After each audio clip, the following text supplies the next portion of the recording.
109 एक कॉन्सेप्ट की बात करता है, क्योंकि मैं जीरो मानकर चल रहा हूं तो इसलिए आपको मेरी बात को ध्यान से सुनना है। 109 एक बात मान के चलता है। वो क्या बोलता है कि या तो आपके पास कोई लायबिलिटी है या आपके पास कोई इक्विटी है। इसका मतलब उनको हम आइडेंटिफाई कर देते हैं, या तो लायबिलिटी में या हम इक्विटी में स्प्लिट कर दे, अलग अलग कर देते हैं। हमने लास्ट क्लास में भी एक बात करी थी कि मान लीजिए एक कंपनी है जो डिबेंचर्स इशू करती है, जिसमें कन्वर्जन की ऑप्शन है। आपको याद हो तो मैंने इसको क्या किया था, मैंने कहा था साहब इसके अंदर एक तो लायबिलिटी मान लो, और इस कन्वर्जन ऑप्शन को हमने क्या बोल दिया था, ये डेरिवेटिव लायबिलिटी है। हमने क्या बोल दिया था, ये डेरिवेटिव लायबिलिटी है। और इस डेरिवेटिव लायबिलिटी को हम हमेशा किस वैल्यू से चेंज करते हैं, हम इसकी बार बार फेयर वैल्यू को थ्रू P&L रूट करते हैं और उससे अपना कैलकुलेशंस करते हैं। इफ यू रिमेंबर, ये हमने आपके साथ बात करी थी। फिर मैंने आपसे कहा था कि इसको करने का एक और भी तरीका होता है, और इसको करने का एक और भी तरीका होता है जो मैंने कराया नहीं था आपको। हमने आपसे कहा था एक और भी तरीका होता है। जिस क्वेश्चन को हमने समझाना था उस क्वेश्चन में ये कॉन्सेप्ट था तो मैंने ये बता दिया था, पर एक और भी तरीका है। वो क्या है कि डिबेंचर्स विद कन्वर्जन ऑप्शन है, तो इसे किसी अलग ढंग से सोचो। अब मैं आपको सोचने के लिए बोलता हूं।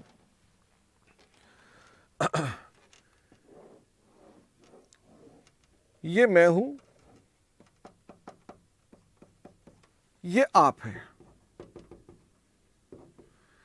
मैं आपको एक डिबेंचर दे रहा हूं जिसमें आपके पास एक ऑप्शन टू कन्वर्ट है।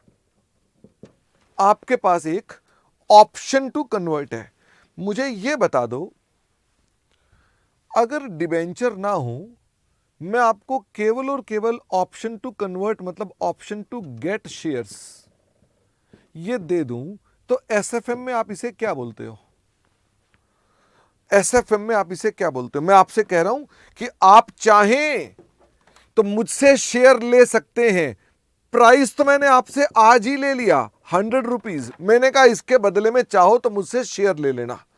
तो कार्तिक ने कहा इन्हें ऑप्शन बोलते हैं, लेकिन ऑप्शन का क्या नाम है? ऑप्शन दो होती है, एक कॉल ऑप्शन, एक पुट ऑप्शन। तो ये कौन सी ऑप्शन है?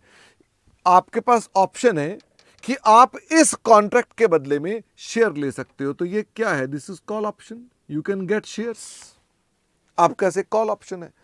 मुझे बताओ, जब एसएफएम पढ़ा था तो आपके सर लोगों ने आपको क्या बोला था?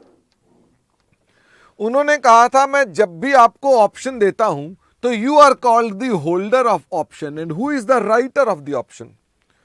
Who is the writer of option? आप होल्ड करते हैं तो राइटर कौन है? मैं राइटर हूं। राइटर बोल दो या सेलर बोल दो, जो भी आप लोग अपने दफ्तर में नाम लेते हैं, अपने क्लासेस में नाम लेते थे, उसी को बोल देते हैं। क्या ऑप्शन में कोई प्रीमियम भी होता है क्या? आई डोंट नो, आप बताओ। क्या ऑप्शन में कोई प्रीमियम भी होगा? The answer is yes. तो मैं ये कहना चाहता हूं, seller must have received, seller must have received premium. बोलो हां, seller must have received premium. तो मुझे ये बताओ, जब एक कंपनी कह रही है डिबेंचर ले लो जिसके तुम आखिरी में शेयर ले लेना, तो इसका मतलब कंपनी ने एक लायबिलिटी के साथ एक ऑप्शन को जोड़ के आपको दिया है 100 रुपए में। बोलो ना हां। 100 रुपए में कंपनी दो चीजें दे रही है। बताइए 100 रुपए में कंपनी आपको क्या दे रही है? एक तो कह रही है कि मैं अपना डेट मान लेती हूं, तुम्हारा एसेट हो गया, और साथ में वो कह रही मैं तुम्हें एक ऑप्शन देती हूं। तो ये बताओ, company must have received consideration for liability also. भाई लायबिलिटी भी तो ले ली उसने डिबेंचर की अपने साथ, तो उसकी भी तो कहीं ना कहीं उसने लोन भी तो ले लिया है। तो मैं ये कहना चाहता हूं कंसिडरेशन फॉर लायबिलिटी, जब कंपनी 100 रुपए लेती है, 100 रुपए लेकर के कंपनी ऑप्शनल कन्वर्जन के डिबेंचर्स इशू करती है, तो मैं ये कहना चाहता हूं 100 रुपए में कंपनी 2 कंसिडरेशंस लेती है। क्या आप मेरी बात समझ पा रहे हैं? इसमें 2 कंसिडरेशंस लेती है। वो 2 कंसिडरेशन कौन कौन सी हैं? एक तो डिबेंचर के बदले उसने पैसे लेने ही थे, क्योंकि डिबेंचर इशू कर रहे हैं तो पैसे लेने ही थे। साथ में उसने अपने पास इस ऑप्शनल की वजह से उसने साथ में कुछ ना कुछ क्या लिया होगा? प्रीमियम लिया होगा। बोलो हां। तो सवाल उठता है, हम 100 रुपए की डिबेंचर को लायबिलिटी मान लें और ऑप्शन को अलग ट्रीट कर लें। यह हो गया तरीका नंबर 1। तरीका नंबर 1 क्या हो गया? डिबेंचर की अमाउंट 100 रुपए की लायबिलिटी मान के ऑप्शन को अलग ले ले और उसको अलग रिवैल्यू करते रहे। यह थोड़ा आसान तरीका हो गया, बचकाना तरीका भी हो गया। पर एक दूसरा तरीका है।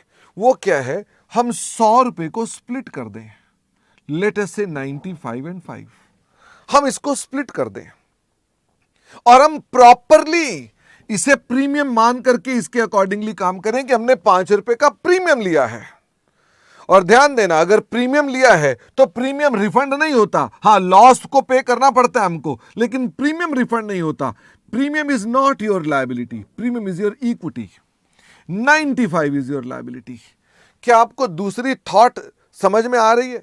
कि भाई या तो आप ऐसा करो, 100 रुपए को लायबिलिटी मानो, कन्वर्जन ऑप्शन की प्रीमियम को इग्नोर कर दो और उसको लायबिलिटी मान के रिवैल्यू करते रहो, या ये मान लो कि 100 रुपए में आपने 5 रुपए का प्रीमियम लिया है, 95 की लायबिलिटी है, लायबिलिटी को लायबिलिटी की तरह ट्रीट करो और ये प्रीमियम आपने ले लिया है। अब प्रीमियम तो आपको रिफंड नहीं करना, premium is not refunded, hence it is equity, it is not liability, it is not liability, क्योंकि आपने रिफंड ही नहीं करना। अच्छा, और मुझे ये बताइए, अगर आपने, बच्चा कह रहा बैंक तो आ गया ना, बैंक में तो 100 रुपए आ गए, बैंक की बात थोड़ा ना करूंगा मैं यहां पर कि बैंक हमारे पास, पीयूष, बैंक हमारा एसेट में चला गया, उसका इससे कोई मतलब नहीं है। विशाल कह रहा है आप इसको इनकम कैसे मान सकते हो? मैंने कहा साहब ये मेरी इनकम हो गई, और रही बात इसके अंदर कि इस 5 रुपए के ऊपर आपको बाद में लेटर ऑन लॉस हो सकता है, तो लेटर ऑन लॉस की बात बाद की है। आपने आज प्रीमियम ले लिया, ये रिफंड नहीं होगा, लॉस पे करना पड़ सकता है। Premium is not refunded, there is difference. भाई आपने जो प्रीमियम लिया वो आपकी अर्निंग है, उसके बदले में आपको लॉस हो सकता है, यू मे हैव टू पे दैट। अब सवाल ये है, द प्रॉब्लम इज नॉट कि इसकी अकाउंटिंग कैसे करेंगे, the problem is how should I split this 95 and 5। मैं इसे स्प्लिट कैसे करूं? क्या आपको मेरी बात समझ में आती है? क्या आपके कुछ क्वेश्चंस में, इंड एस 33 के कुछ क्वेश्चंस में ऐसा था कि उसने कहा इग्नोर कर दो स्प्लिट करना, और अब कुछ सवाल बच गए हैं जिसमें स्प्लिट करवा रहा है मुझको, इसलिए मैं आपको यह चर्चा करवा रहा हूं। क्या आपको मेरी बात समझ में आ गई? नीव, ये 95 और 5 स्प्लिट कैसे करना है, ये मेरा मुद्दा है। इसका लेटर ऑन क्या ट्रीटमेंट होगा मैं अभी डिस्कस नहीं करूंगा, इसका लेटर ऑन ट्रीटमेंट क्या होगा मैं चर्चा नहीं करूंगा, क्योंकि मेरे को सिर्फ इंड एस 33 के लिए स्प्लिट कराकर आपको समझाना है। ओके, मैं थोड़ा सा बता दूंगा, डोंट वरी, जिससे आपको आइडिया लग जाएगा।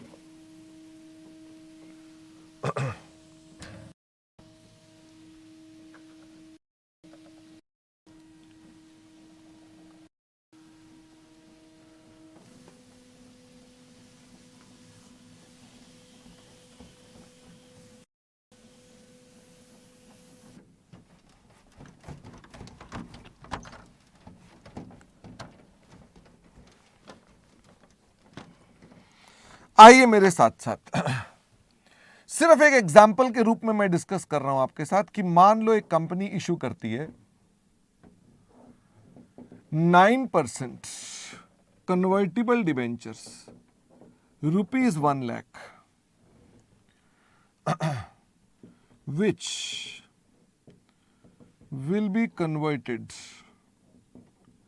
at option of holder after 3 years, पर 3 साल के बाद वो चाहे तो इन्हें कन्वर्ट करा सकता है। नंबर ऑफ शेयर्स जो इसमें कन्वर्ट होंगे, मान लो 10,000 हैं जो कन्वर्ट होंगे, और if not redeemed, if not converted, अगर कोई कन्वर्ट नहीं कराता, देन कंसिडर रिडम्पशन। तो आप उसे क्या मान लेंगे कि भाई उसके अंदर उसकी क्या हो जाएगी, रिडम्पशन हो जाएगी। Market rates of interest without conversion option is, let us say, 10%. Market rate of interest is 10%. अब मेरी बात को ध्यान से सुनिएगा। Identify liability and equity component in debentures.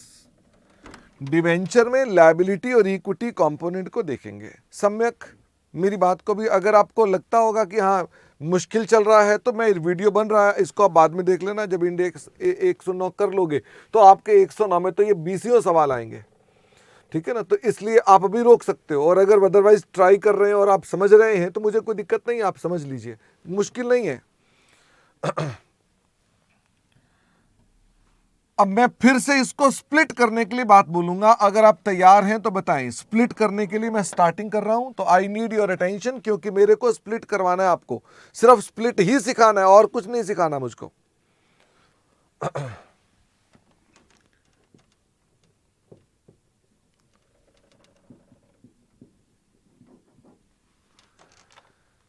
जब मैंने इनसे 1,00,000 रुपए ले लिए, कायदे से तो मैंने कुछ और भी लिया होगा ना, ऑप्शन का प्रीमियम भी लिया होगा, मैंने कुछ ऑप्शन का प्रीमियम भी लिया होगा, इसके अंदर ऑलरेडी इंक्लूड कर रखा होगा। तो इसको स्प्लिट करने के लिए हमने क्या जुगाड़ लगाया, हमने कहा अगर मार्केट में ये डिबेंचर विदाउट कन्वर्जन जाते तो कितने के जाते, अगर ये विदाउट कन्वर्जन के जाते तो कितने के जाते हैं। असल में ये कंपनी ने जो इशू किए 9%, ये तो भाई अब कन्वर्टिबल हैं, इनको छोड़ दो। अगर मैं कहूं प्योर लोन, क्या मैं कह सकता हूं प्योर लोन का मार्केट रेट ऑफ इंटरेस्ट क्या है? प्योर लोन का मार्केट रेट ऑफ इंटरेस्ट 10% है। तो वो कहता है लायबिलिटी को आइडेंटिफाई कैसे करेंगे, वो कहता है आप अपने पास यहां पर लिखना स्टार्ट करो 1, 2 एंड 3, और आप अपनी ऑब्लिगेशंस को लिख दो कि आपकी ऑब्लिगेशंस क्या क्या है। क्या 9,000 रुपए का आपको ब्याज देना है, ये आपकी ऑब्लिगेशन है। 9,000 रुपए का पहले साल ब्याज देना है, ये ऑब्लिगेशन है। 9,000 रुपए का फिर से, अच्छा ये स्प्लिट हम कब करते हैं, ये स्प्लिट हम कब करते हैं, Y0 पर करते हैं, 3 साल बाद नहीं, पहले दिन स्प्लिट करते हैं। तो इसका मतलब मैं अभी सोच रहा हूं कि मेरा जिम्मा क्या क्या है। 9,000 देने का जिम्मा है, बिल्कुल ठीक। ये भी 9,000 देने का जिम्मा है, बिल्कुल ठीक। क्या 9,000 तीसरे साल भी देने का जिम्मा है? द आंसर इज यस, तीसरे साल भी आपको 9,000 देने का जिम्मा है। मैं आपको कहना चाहता हूं तीसरे साल में एक और जिम्मा है, ये ऑब्लिगेशन टू पे कैश की बात चल रही है, ऑब्लिगेशन टू पे कैश। अगर वो आदमी कन्वर्ट नहीं कराता तो क्या 1,00,000 आपको वापस करने पड़ेंगे? क्योंकि हमें तो पता नहीं वो कन्वर्ट कराएगा कि नहीं कराएगा। तो मुझे ये बताओ बेस्ट क्या मान लेना चाहिए कि भाई ठीक है ये भी ऑब्लिगेशन है। अगर नहीं पता कि वो पता नहीं क्या लेगा कि नहीं लेगा, तो आप मानोगे क्या कि ऑब्लिगेशन है हमारी ये, क्योंकि भैया हमको पैसे तो देने पड़ेंगे। विशाल कह रहा है 1,00,000 कैसे आया, क्योंकि मैंने आपसे कहा 1,00,000 के डिबेंचर्स हैं, अगर मान लो वो कन्वर्ट नहीं कराएगा तो हम रिडम्पशन कर देंगे। मैंने तो ये तो कहा ही नहीं प्रीमियम पे पार पे, ये रुपीज है। इसका मतलब 1,00,000 के डिबेंचर्स की रिडम्पशन कर देंगे तो हमको 1,00,000 रुपए रीपे करेंगे। ठीक विशाल, अगर मेरे पास टू पे कैश की ये ऑब्लिगेशंस है, टू पे कैश की ये ऑब्लिगेशंस हैं। मैं इसे प्योर मार्केट रेट पर डिस्काउंट कर दूं, मार्केट रेट क्या था 10%, 0.909, 0.826, 0.751। तो मुझे बताओ आपके पास व्हाट इज द लायबिलिटी, जो प्योर लायबिलिटी है वो कितनी है। तो वैसे करा क्या, कुछ नहीं, दो स्टेप्स लगाए मैंने। क्या स्टेप 1 पे मैंने आपको अपनी ऑब्लिगेशंस पर फोकस करवाया कि मेरे ऑब्लिगेशंस क्या है, उनको आइडेंटिफाई करो, और जिन पर डाउट है उन्हें ऑब्लिगेशन मान लो। डाउट का मतलब हमें पता नहीं वो पैसा लेगा कि शेयर लेगा, तो ऑब्लिगेशन है आपकी वो। और फिर उसको मैंने स्टेप 2 पर किससे डिस्काउंट किया, उसके रेट से नहीं, मैंने मार्केट में क्या रेट चलता है उसके हिसाब से डिस्काउंट किया। तो जब डिस्काउंट किया तो लायबिलिटी आ गई 97,474। तो लायबिलिटी आ गई 97,474। आप सॉल्व कर ले, आ जाएगी। तो मुझे ये बताओ हमने प्रोसीड्स लिए कितने हैं, हमने तो 1 लाख लिया है, तो रियल में उसमें लायबिलिटी का कंपोनेंट सिर्फ 97,000 है। तो मुझे बताओ आपने इक्विटी का कंपोनेंट कितना लिया, यानी प्रीमियम का कंपोनेंट कितना लिया, जो बाकी एक्सेस ले लिया वो आपका इक्विटी का कंपोनेंट है 2526। मुझे ये बताओ, सार्थक कह रहा, मुझे फिर से बताना सार्थक,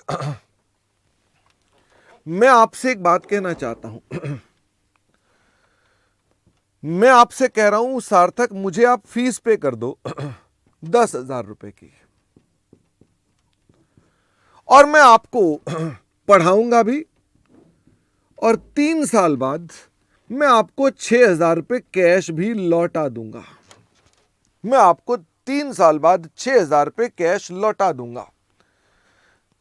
आई वॉन्ट टू नो कि इस फीस को मैं इनकम बोलूं या इस फीस को मैं लायबिलिटी बोलूं या कुछ इनकम और कुछ लायबिलिटी बोलूं। तो सार्थक मुझे आंसर दो जरा। मैंने आपसे 10,000 रुपए की फीस ली है, तो क्या मैं अपने पास कह दूं सारे के सारे ये इनकम मान लूं और जब रीपे करेंगे तो खर्चा बोल देंगे? क्या ये अप्रोच ठीक है? ये तो गलत है, ट्रू पिक्चर तो नहीं आएगी इसमें। सारी लायबिलिटी मान दो तो भी गलत है, आपने पैसे सारे थोड़ा ना रीपे कर देने हैं। तो सार्थक दोनों को स्प्लिट करना पड़ेगा। Now the problem is how will you split. तो मैंने क्या कहा, मैंने कहा लायबिलिटी के लिए मार्केट में क्या रेट चलता है। अगर मान लो मैं ये 6,000 रुपए बैंक से जाके आज लोन लूं तो मुझे बैंक वाला क्या रेट लगाता। मैं बैंक के पास जाके कहता मुझे लोन दे दो 6,000 रुपए का, मैं यहां पर रीपे कर देता हूं, तो मुझे वो क्या रेट लगाता? तो मान लो 10% का रेट लगाता। तो सार्थक जो 6,000 मैंने यहां पे करने हैं, अगर मैं इसे डिस्काउंट कर दूं, डिस्काउंट करके बैक डेट पर आ जाऊं, तो क्या इसकी प्रेजेंट वैल्यू ऑफ लायबिलिटी पता चल जाएगी मुझको? मैं बोलूंगा 6,000 जो मुझे बाद में पे करने हैं उसकी आज प्रेजेंट वैल्यू कितनी है। तो जो मेरी ऑब्लिगेशन है, जो मेरी ऑब्लिगेशन है, ऑब्लिगेशन टू पे कैश, अगर मैं उसको जो मार्केट में रेट चलता है 10% का, उससे मैं डिस्काउंट कर दूं तो लायबिलिटी पता चल गई। मुझे बताओ आपने जब इसको स्प्लिट किया तो मान लो ये आपके पास आ गया 8,000 रुपए, 2,000 रुपए लायबिलिटी, तो 8,000 क्या हो जाएगी? मेरी इनकम हो जाएगी। ओके, मैं थोड़ा 2,000 ज्यादा ही कम कर दिया, आप इसे 5 कर दो या 5 कर दो तो ये 5 होगी। तो क्या आपको मेरी बात समझ में आई? अब उधर आ जाओ। तो विशाल, हमने यहां पर भी यही किया है कि कंपनी ने पता नहीं क्या खिचड़ी इश्यू की है कि जिसके अंदर लायबिलिटी भी है और जिसके अंदर कुछ इक्विटी भी है। How to we split? तो हमने कहा इनकी ऑब्लिगेशंस को आइडेंटिफाई करो, मार्केट रेट से इसे डिस्काउंट करो, लायबिलिटी का कंपोनेंट बाहर आ जाएगा। और लायबिलिटी का कंपोनेंट ये आ गया तो मेरे पास इक्विटी का कंपोनेंट आ जाएगा। एक बच्चा कह रहा है आपकी इस फीस में ये 6,000 देने हैं तो लायबिलिटी कम आ रही है। तो बेटा ये 5,000 के ऊपर जब आप बार बार ब्याज पर ब्याज पर ब्याज लगाओगे, इट विल ऑटोमेटिकली बिकम 6,000। 5,000 पर आप पहले साल का 10% ब्याज, फिर उसके ऊपर भी 10% ब्याज, फिर उसके ऊपर भी 10% ब्याज लगाओगे, तो आपने जिसे डिस्काउंट किया है जब उसे कंपाउंड करोगे तो सेम आंसर आएगा। It's mathematics. ओके, तो हम अपने पास इनको इस तरह से स्प्लिट करते हैं। अब आप कहेंगे सर कि इस लायबिलिटी का क्या ट्रीटमेंट होता है? मैंने कहा ओके, एग्जाम्पल लिया था, मेरे पास प्योर लायबिलिटी कितनी थी उसमें, जो मैंने एग्जाम्पल लिया इसमें मेरी प्योर लायबिलिटी कितनी है?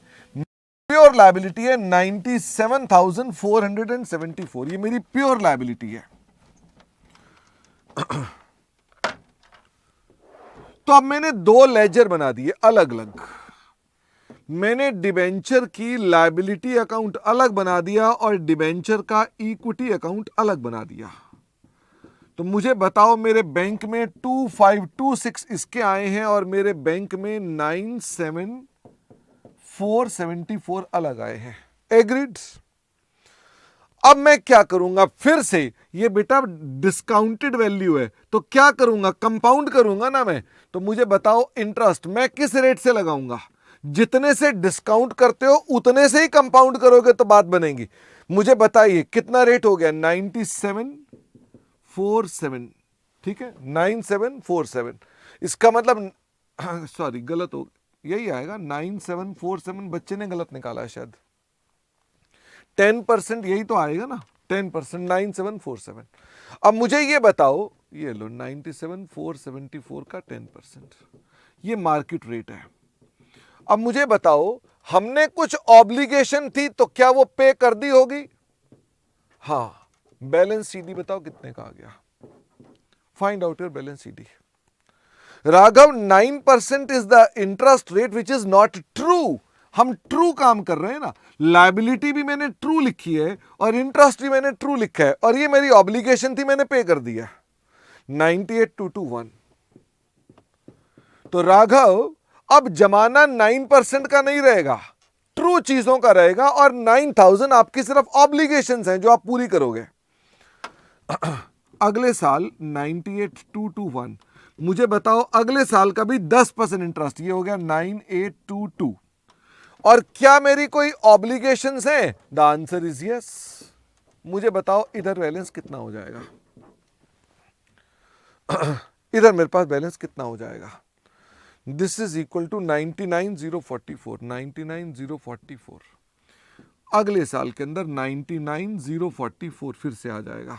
फिर से इंटरेस्ट, अगर हमने बल्क सब कुछ ठीक किया है तो हमारा आंसर काफी हद तक टैली करेगा, 05 शायद।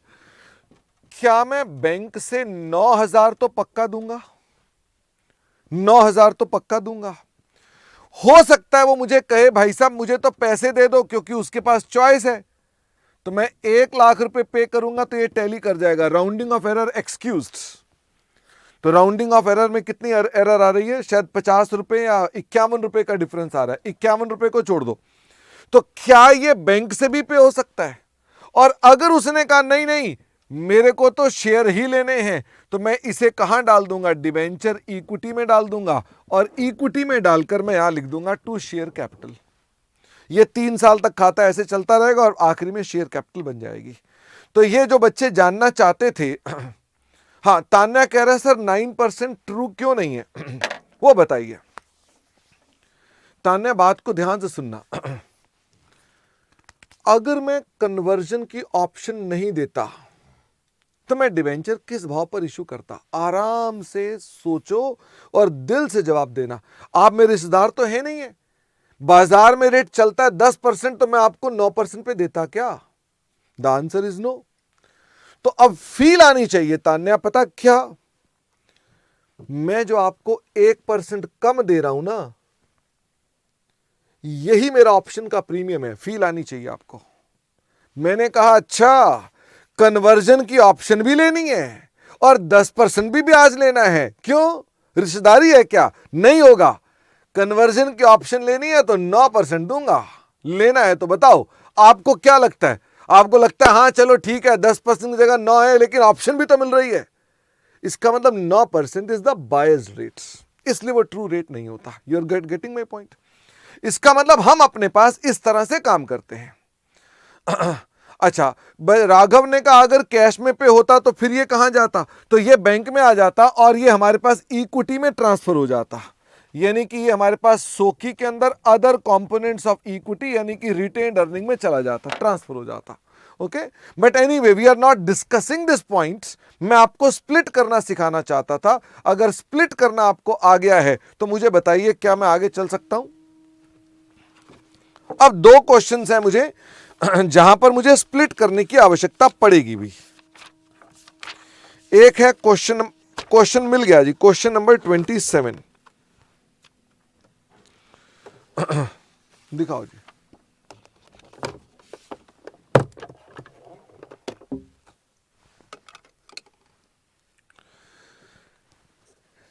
CAB Limited is in the process of preparation of consolidated statement for the group for the year so and so, and the extract is as follows. ये क्वेश्चन आरटीपी मई 20 का है, हालांकि एग्जाम मई 20 में नहीं हुए थे, लेकिन फिर भी आरटीपी रिलीज हुआ था।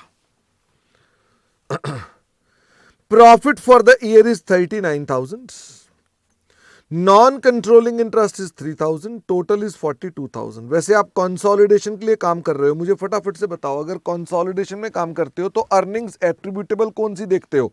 पेरेंट की देखते हो कि एनसीआई को जोड़ के देखते हो? अगर मान लीजिए मैं पूछूं अर्निंग्स बताओ, तो अर्निंग्स आप कौन सी देखते हो? खाली पेरेंट की देखते हो। अदर कॉम्प्रिहेंसिव इनकम, ये उनके अदर कॉम्प्रिहेंसिव इनकम है। हम जो अपनी बेसिक अर्निंग पर शेयर निकालेंगे वो हमेशा क्या होगी? Without OCI items. ओके, क्योंकि हम तो अपने पास प्रॉफिट एट्रीब्यूटेबल वाला पार्ट देखेंगे। Profit attributable to ordinary share holder कितना है? तो आपके लिए क्या ये अदर कॉम्प्रिहेंसिव इनकम काम की है? ये बेकार है, और ये उसका टोटल है। टोटल भी मुझे नहीं चाहिए। The long-term finance of the company comprises of the following. Long-term finance. Rupees 20 crore equity shares at the beginning of the year. And the company has issued so and so shares on 1st of July at full market value. क्या ये ordinary shares हैं और fresh issue है? तो क्या आपको अच्छे से ये करना आता है?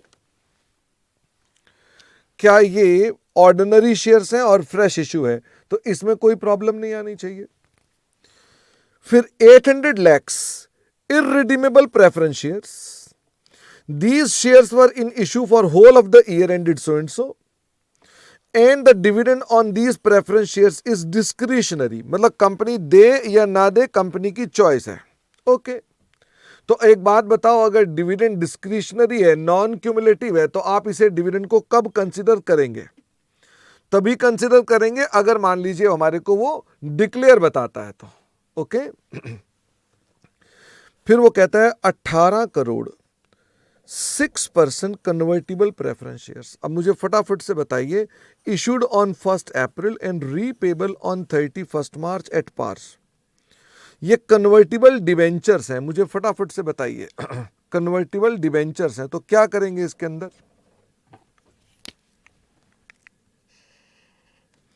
issued on this date, repayable on this date. Interest is payable annually. हम इंटरेस्ट कब पे करते हैं? हर साल पे करते हैं, एनुअली।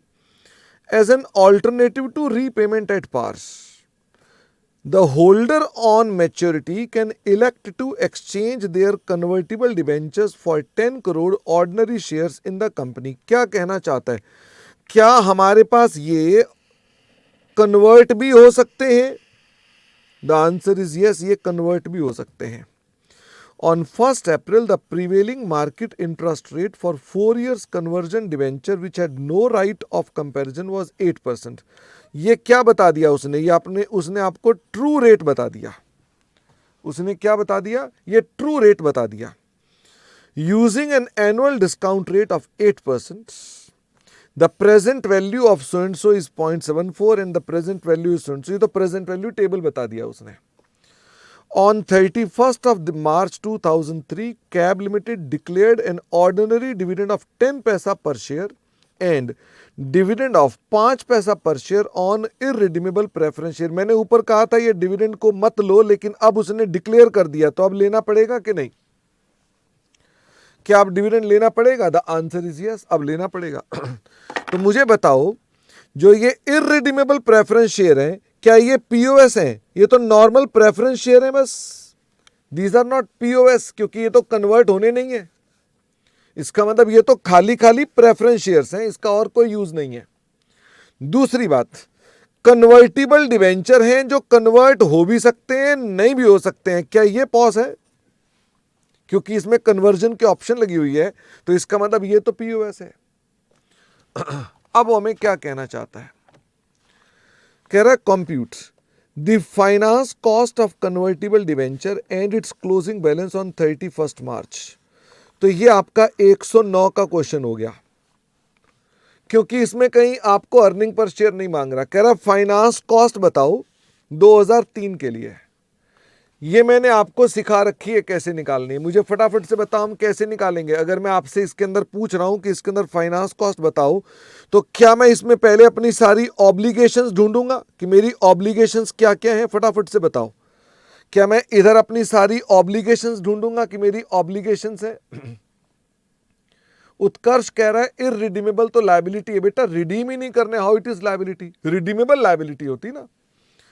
तो मैंने आपसे कहा इसमें ऑब्लिगेशन ढूंढेंगे, और ये बताओ ऑब्लिगेशन को किस रेट से डिस्काउंट करोगे तो आपको लायबिलिटी मिलेगी। ऑब्लिगेशन को किस रेट से डिस्काउंट करोगे तो आपको लायबिलिटी मिलेगी? मार्केट रेट से, विच इज 8%, उससे आपके पास लायबिलिटी मिलेगी। और हम अपने पास जब लायबिलिटी मिलेगी तो क्या फाइनेंस कॉस्ट ढूंढ लोगे?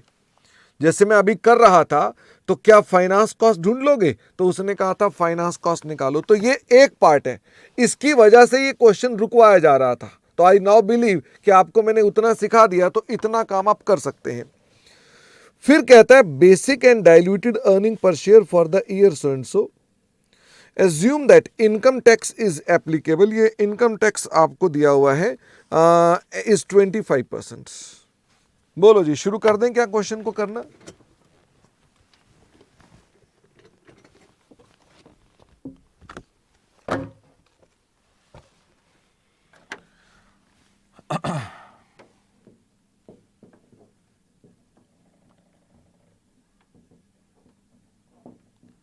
पहले तो फाइनेंस कॉस्ट मांग रहा है, ये 109 के हिसाब से है। मुझे फटाफट से बताओ फाइनेंस कॉस्ट के लिए calculate the value of liability.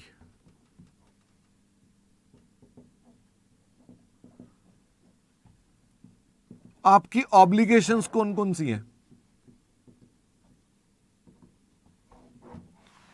Cash पे करने की ऑब्लिगेशन कौन कौन सी हैं? आपने इशू किए थे 1 अप्रैल 2001 को, एंड रीपेबल तो फर्स्ट 2001 की बात करो, 2001 2 3 कितने साल तक जाना है? ये कन्वर्ट कब होने हैं? रीपेबल 2005 1 2 3 4 5 2 3 4 5। इसको करने के स्मार्ट मेथड अवेलेबल है, पर मैंने ऐसे सिखाया हुआ नहीं तो मैं डायरेक्ट कर रहा हूं। मुझे ये बताइए इंटरेस्ट कितना होगा जो आपको पे करना है? Interest is 6% on 18 crore. तो एक काम करो ना, रुपीस को किस में लिख दे? रुपीस को लिख दे लैक्स में, ठीक है? तो मुझे बताइए 1800, क्योंकि 18 करोड़ है ना, रुपीस 18 करोड़, तो ये हो गया 1800 लाख। चले आगे। 108 कहां से आ रहा है भाई ये? अच्छा, आप मल्टीप्लाई करके बता रहे हो क्या 108? ओके।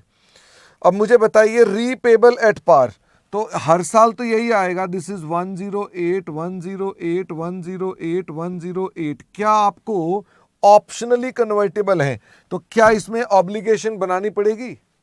ऑप्शनली कन्वर्टेबल है तो आपको इसे लायबिलिटी में भी डालना पड़ेगा 1800। अब मुझे ये बताइए कि आपने इसकी लायबिलिटी ढूंढनी है, तो मैं आपको स्मार्ट मेथड भी बता दूं।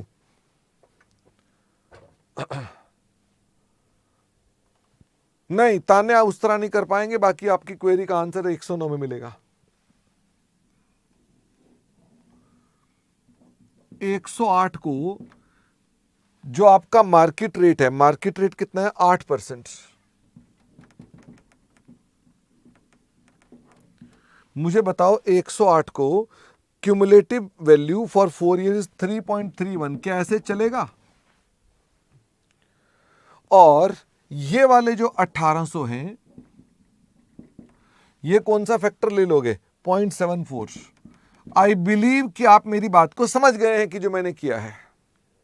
हाँ, एन्युटी लगा दिया, और क्या है? असल में इसका डाटा दिया हुआ था क्वेश्चन में, इसलिए मैंने ऐसा किया है। 1689। नहीं, अब मुझे टोटली बता दो ना, what is the value of financial liability? Find out the financial liability.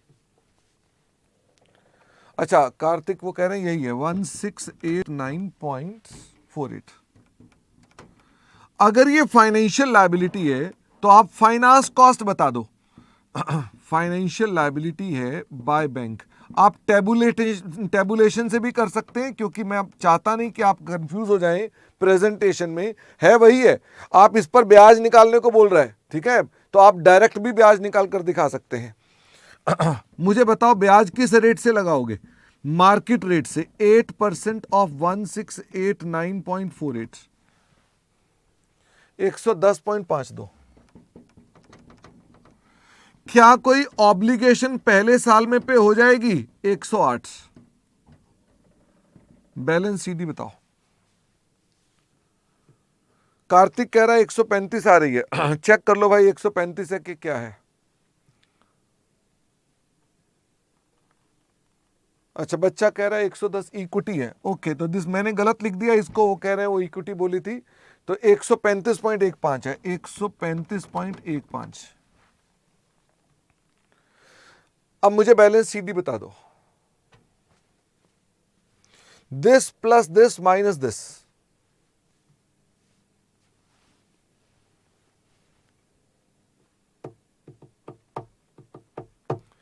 सत्रह 16 63।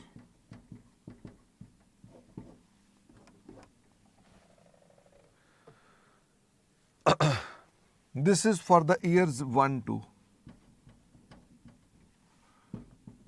17 16 63 पे इंटरेस्ट बताओ कितना आएगा? 8% ऑफ 17 16 63। विशाल कह रहे हैं कि हमको लेजर बनाना नहीं बेटा, एक्चुअल में मैं लेजर से नहीं टेबुलेट कराऊंगा। जब मैं 109 पढ़ाऊंगा ना आपको तो टेबुलेट कराऊंगा। अभी चूंकि मैंने आपको सिखाया हुआ नहीं है टेबुलेशन, तो मैंने लेजर से समझा दिया आपको। 137.33। तो मुझे बताओ अब हम अपने पास फिर से इस साल की ऑब्लिगेशन पे करेंगे, तो मुझे बताओ बैलेंस सीडी कितना आ जाएगा?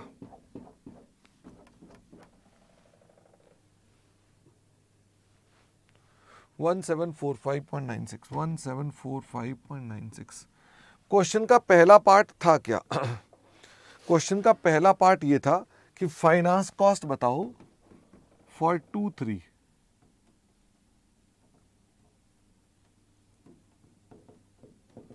This is 137.33।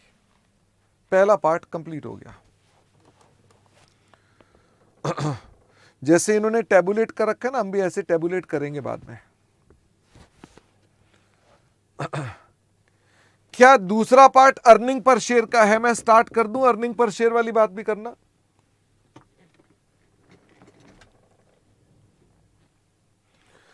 मुझे ये बताओ, आपने बेसिक अर्निंग पर शेयर बतानी है। Basic earning per share is equal to, आपको सवाल में उसने कौन सी अर्निंग दे रखी है? उसने अर्निंग बता रखी है साहब आपके लिए है 39,000। एनसीआई को तो लेना नहीं है, एनसीआई को तो लेना नहीं है, तो एनसीआई को छोड़ दो। बस राघव खत्म हो गया बेटा। मुझे ये बताओ 39,000 में आप क्या माइनस कर देंगे? क्या प्रेफरेंस का डिविडेंड माइनस होगा? प्रेफरेंस का डिविडेंड है 5 पैसे into number of preference share कितने थे? नंबर ऑफ प्रेफरेंस शेयर थे 800। नंबर ऑफ प्रेफरेंस शेयर है 800। मैं इक्विटी का डिविडेंड भी घटाऊंगा कि डिविडेंड ऑन प्रेफरेंस शेयर्स ही घटाऊंगा? क्या मैं इक्विटी का डिविडेंड भी घटाऊंगा? उसने कहा इक्विटी का डिविडेंड भी डिक्लेयर हुआ है, तो इक्विटी का डिविडेंड थोड़ा ना घटेगा, हम तो सिर्फ प्रेफरेंस का घटाएंगे डिवाइडेड बाय। मुझे बताओ आपके पास पहले कितने शेयर थे? 2000 शेयर थे जो आपके पास रहे फॉर कंप्लीट ईयर्स। फिर फ्रेश इशू आया था। फ्रेश इशू कितने का था? 500 शेयर्स का फ्रेश इशू आया था। ये रहे फॉर आपके पास, ये आपने 1 जुलाई 2002 को इशू किए थे, तो 9/12। इसमें और कुछ भी नहीं है, ये आपका बेसिक अर्निंग पर शेयर निकलाएगा। विशाल कह रहा है प्रेफरेंस शेयर्स तो आपने कहा था पेरेंट की इनकम होती है। हाँ तो बेटा हमारे पास ये पेरेंट सब्सिडरी का डिविडेंड थोड़ा है, ये तो पेरेंट के प्रेफरेंस शेयर है, ये पेरेंट का खर्चा है, पेरेंट का खर्चा है। अगर हमारे पास सब्सिडरी से आ रहा होता तो इनकम होती ना। शौर्य कह रहे हैं 16 रुपये 40 पैसे। फटाफट से बताइए क्या चलें कि नहीं चलें आगे। सात्विक कह रहा है प्रॉफिट आपने गलत लिखा है, प्रॉफिट गलत लिखा है। प्रॉफिट गलत लिखा है साहब, ये 39,000 थाउजेंड्स में है, ठीक है, तो यानी ये 390 होना चाहिए, this should be 390, profit is 390। Anmol preference dividend सबसे लास्ट लाइन में मेंशन है, 5 पैसे देना है। योगेश ओसीआई को हम बेसिक में नहीं इंक्लूड करते, प्रॉफिट एट्रीब्यूटेबल चाहिए, पैट प्रॉफिट आफ्टर टैक्स 0.093।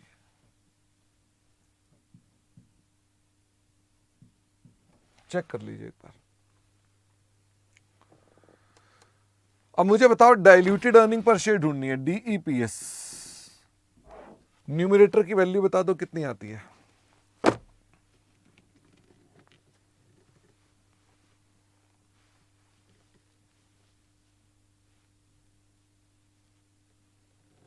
$350।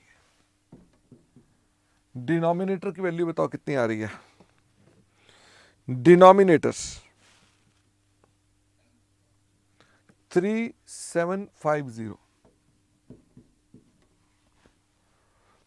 ठीक, अब बच्चे कह रहे हैं अलग है, 2375 है।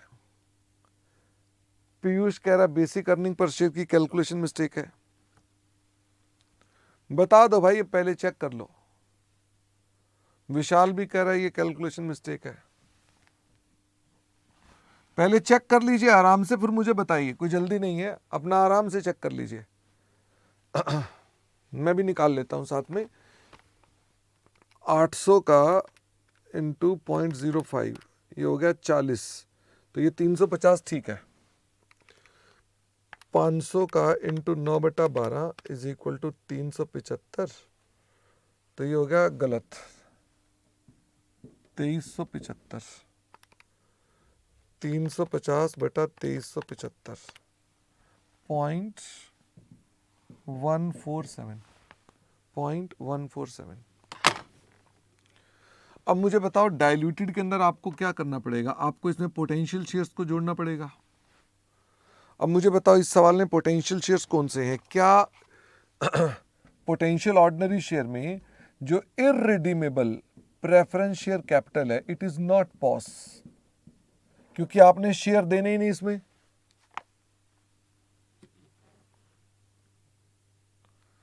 चलो आगे। और दूसरी चीज हमारे पास है कन्वर्टिबल डिबेंचर्स। तो कन्वर्टिबल डिबेंचर की क्या आईईपीएस निकालते थे, इफ यू रिमेंबर, हम इसमें आईईपीएस निकालते थे कि अगर ये डिबेंचर शेयर बन जाते तो क्या होता। अगर ये डिबेंचर शेयर बन जाते तो क्या ब्याज की बचत होती।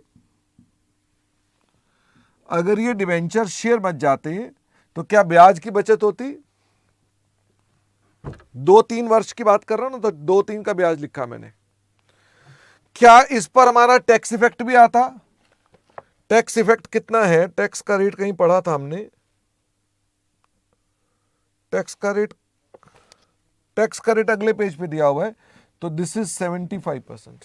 दिस इज 75% डिवाइडेड बाय, मुझे ये बताओ ये कितने शेयर्स में कन्वर्ट होगा। वो कहता है can elect conversion for 10 crore ordinary share. 10 crore का मतलब क्या हो गया, 1000।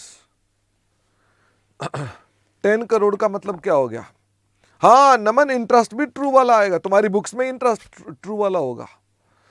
और क्या ये पूरे साल आपके पास रहे, इंटू 12/12। इसमें एक ही है तो देयर इज नो प्रॉब्लम, यही आपका नंबर 1 है। जो भी आ रहा है यही आपका नंबर 1 है।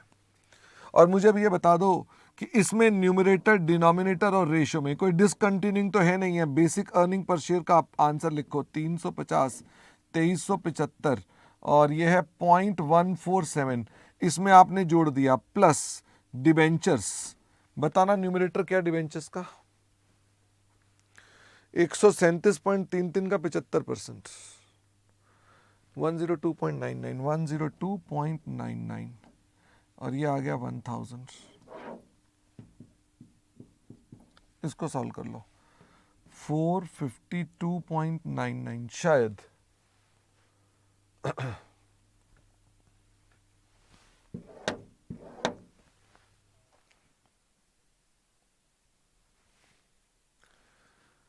0.139 लेकिन बच्चे ने 134 बोला है। भाई देख लो, 134 लिखूं कि 139 लिखूं। आयुषी, सार्थक, मनी ने 134 बोला है, तो क्या यही हमारी डाइल्यूटेड ईपीएस है? क्योंकि और तो कुछ करना ही नहीं आपने, इसमें कुछ और था ही नहीं, यही आपका आंसर है 0.134। अब मुझे फटाफट से बताइए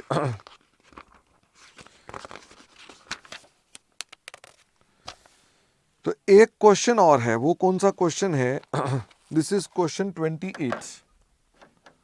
क्या क्वेश्चन 28 3 क्वेश्चन जैसा है?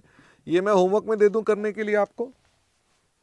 क्वेश्चन 28, ठीक है? तो 28 जो करोगे ना, that is same question as question number 2-3 मैंने आपको पहले भी लिखकर बताए थे। तो इसका मतलब you can do any one of them, वो ऑटोमेटिकली आपके पास वही क्वेश्चन है। आई बिलीव कि उसकी फिगर्स का नहीं पता मुझे कि फिगर डिफरेंट है कि नहीं है, वो आप देख लीजिएगा। अगर फिगर अलग अलग है तो सॉल्व सारे कर लेना, और अगर फिगर भी सेम है तो फिर आपको ऐसे में देख लेते हैं फिगर सेम है कि नहीं है। क्वेश्चन 22 की तो फिगर भी सेम लग रही है, बाकी फिर भी चेक कर लेना, ठीक है? तो अभी हम आज इतना ही कर रहे हैं, और हम आपको अब मिलेंगे मंडे को, और मंडे को हम नया टॉपिक स्टार्ट करेंगे।